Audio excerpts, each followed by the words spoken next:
It seems like every day there's a new sustainability rollout that moves the needle forward.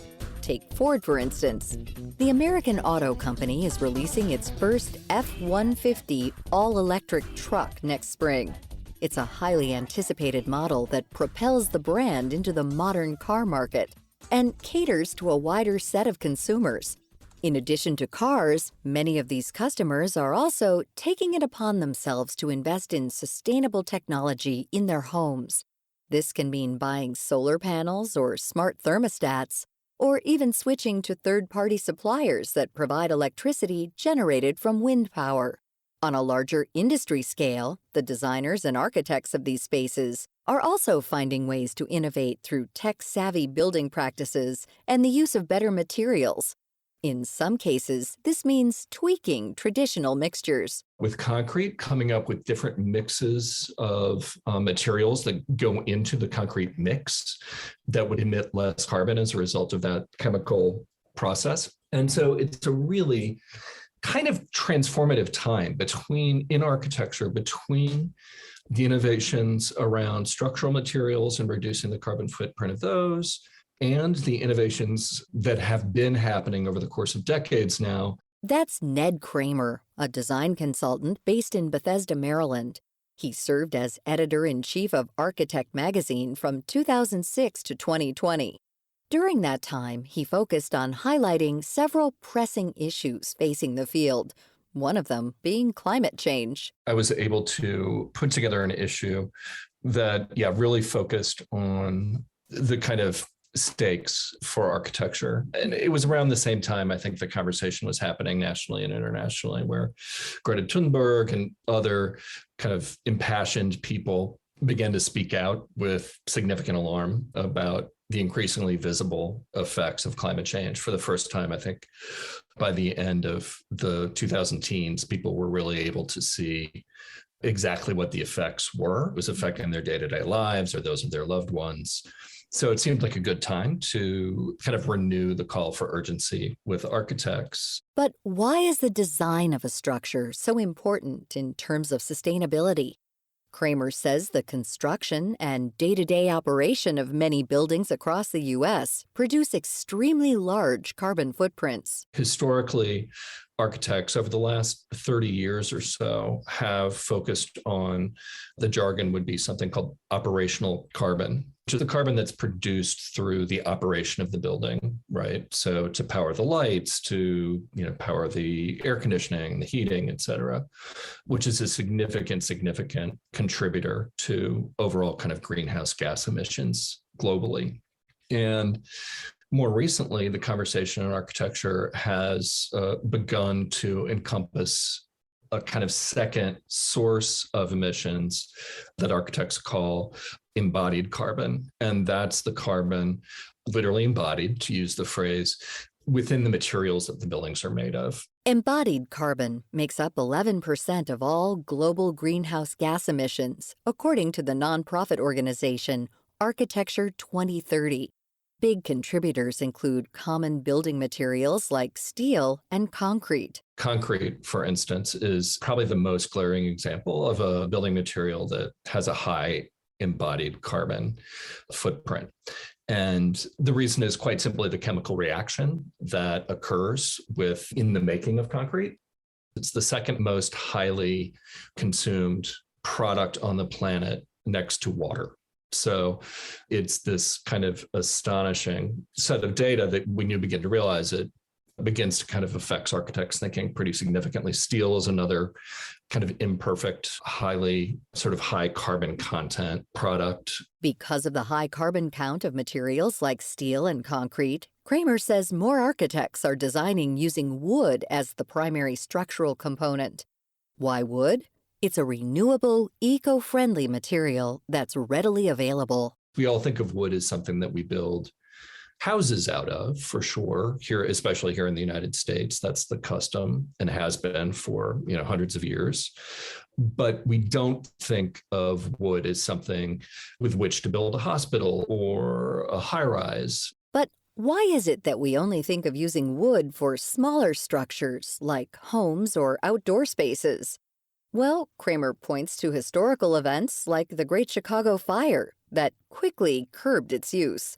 For many, the idea of constructing larger buildings like skyscrapers out of wood seems strange and counterintuitive, particularly as wildfires become more prevalent across the western parts of the country. However, engineers today have found a way to make the material relatively fireproof. With today's technology, the great thing is that there's a far, far, far lower risk. In fact, basically the wood is built with something called it's called mass timber. So it's an incredibly solid, often engineered piece of wood. It's not just a single piece of wood cut from a tree, although sometimes it is. Other times it's products that are glued together or fastened using dowels, but you have a very large mass of timber that basically chars when it's exposed to fire. So it forms a kind of natural seal around itself that prevents it from burning completely. And this innovation is just the tip of the iceberg.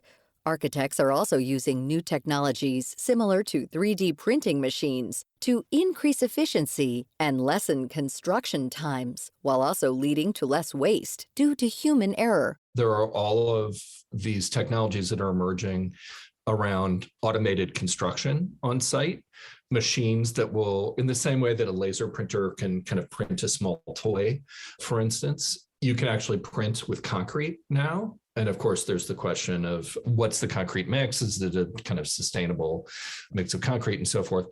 But techniques like that are also adding to efficiency and allowing for adaptability in the future. And these aren't the only ways modern architects are leveraging technology to improve the building process. Cramer says many architects are also using 3D and 4D computer-generated models for floor plans rather than traditional 2D printed ones. These models allow the designer to include more details than a standard paper copy. With all of the information in one place, the building process and any future fixes are much more accessible. What you get is a three-dimensional model where there's information embedded into the model. So they're not just dumb lines, but that set of lines is identifiable as a window, and the window has these materials in it, these dimensions, it's placed in a certain way. And that model can be used, the designers create it. It goes to contractor for construction, and then the model is handed over to the facility manager and building owner, who can then use the model, for instance, to track warranties for certain products. So if you specify a roofing material that has a 20-year lifespan, you don't have to go through all your paper files and try to find the warranty. It's right there in the document. Even with all of the innovation within architecture, Cramer says there's more work that needs to be done. Too often, public officials and private architects operate within their own bubbles, and these sustainable practices and efficient solutions fall through the cracks. I'm hoping not for the creation of a massive regulatory structure with an incredibly top-down, innovation stifling, one-size-fits-all solution for the building industry. It would be horrific if the federal government, came in and said, you will have to do it this single way, finger wag. But instead, for the federal government to serve as a convener, a bringing of all concerned parties to the table for a thoughtful but also very rapid development of systems, of ways of interacting, of guidelines.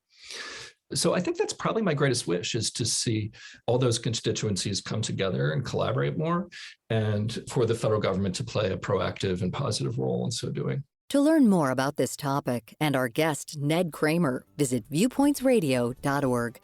This segment was written by Bridget Killian and Amira Zaveri. Our executive producer is Amira Zaveri. Studio production by Jason Dickey. I'm Marty Peterson. Colleges and universities are trying to return to normalcy this fall. But with students living and learning in close quarters again, and the Delta variant running rampant, the risk of exposure to COVID-19 is increasing. 18 to 24-year-olds have the lowest vaccination rate of all eligible age groups in the U.S., and most universities are not requiring students to be vaccinated. Erica Hirsch is Vice President and General Manager of Asymptomatic Testing Solutions at Thermo Fisher Scientific. Breakthrough infections among the vaccinated continue to occur, resulting in further viral spread and putting people at risk. This means that monitoring of community infection rates and frequent testing of all students, regardless of their vaccination status or expression of symptoms, will be imperative in providing proactive responses to any potential outbreaks at colleges and universities. Some prominent universities in the U.S. are already mandating regular testing of all students. Find out more at thermofisher.com/COVID testing for college. And that's Viewpoints for this week. Viewpoints is a production of MediaTrax Communications. Follow us on Twitter, Facebook, and Instagram to learn more about upcoming shows and find a library of past programs on Apple Podcasts, Google Play, and Spotify. Plus, you'll always find previous segments and more information about our guests at viewpointsradio.org. Join us again next week for another edition of Viewpoints. Coming up next week. It does have this reputation or image as being a relatively harmless condition. The perception versus the reality of living with obsessive-compulsive disorder. Then, you will see people who are not of the particular race and ethnic background being cast in those roles. We explore the darker history of opera. I'm Marty Peterson. and I'm Gary Price. These stories in depth on your public affairs magazine, Viewpoints.